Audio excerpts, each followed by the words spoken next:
斯人权组织人权观察发表声明，呼吁中国政府立即将被关在东突厥斯坦儿童福利机构和寄宿学校的少数民族儿童交还家属，停止拆散维吾尔及其他突厥裔穆斯林家庭的行径。声明指出，中国在东突厥斯坦实施严厉打击暴力恐怖活动专项行动，估计造成100万突厥穆斯林遭到任意拘留，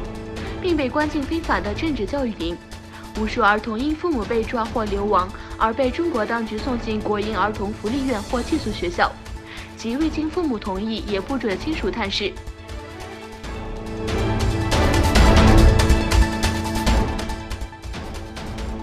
中国当局在东突厥斯坦的镇压和同化政策还在继续。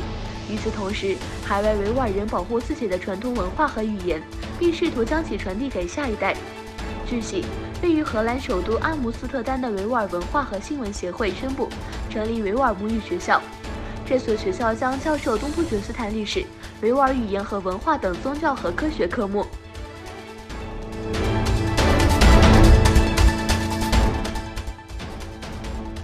世界维吾尔代表大会秘书、维吾尔学者埃尔根·艾麦提博士回应了中国当局针对他的恐怖主义指控。他说：“中国的目的使我们沉默。”近日，在东突厥斯坦的一个镇，当局发出了一个通缉令，其中包括埃尔根·艾麦提博士的名字。安卡拉大学语言、历史和地理学院讲师埃尔根博士指出，中国当局试图在东突厥斯坦进行心理大战。中国的目的让我们沉默。北京当局不喜欢我们在土耳其和国际舞台透露中国在东突厥斯坦的侵犯人权等罪行。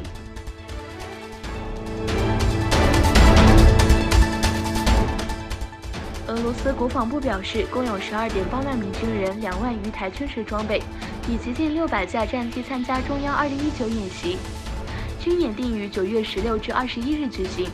参加本次演习的除俄军外，还有来自中国、巴基斯坦、吉尔吉斯斯坦、哈萨克斯坦、塔吉克斯坦和乌兹别克斯坦等国的部队参加。军演的主要议题是打击国际恐怖主义和确保中亚的安全。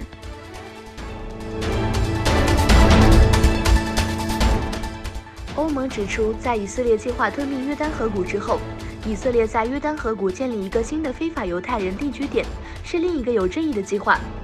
欧盟警告以色列说，欧盟将继续密切关注这一情况，并将面对可能的吞并采取必要措施。欧盟外交和安全政策高级代表盖摩里尼办公室发布的一份书面声明中，对以色列政府批准在约旦河谷建立非法犹太人定居点做出了反应。该声明警告说，可能的吞并步骤严重违反国际法，使两国解决方案复杂化，并威胁地区稳定。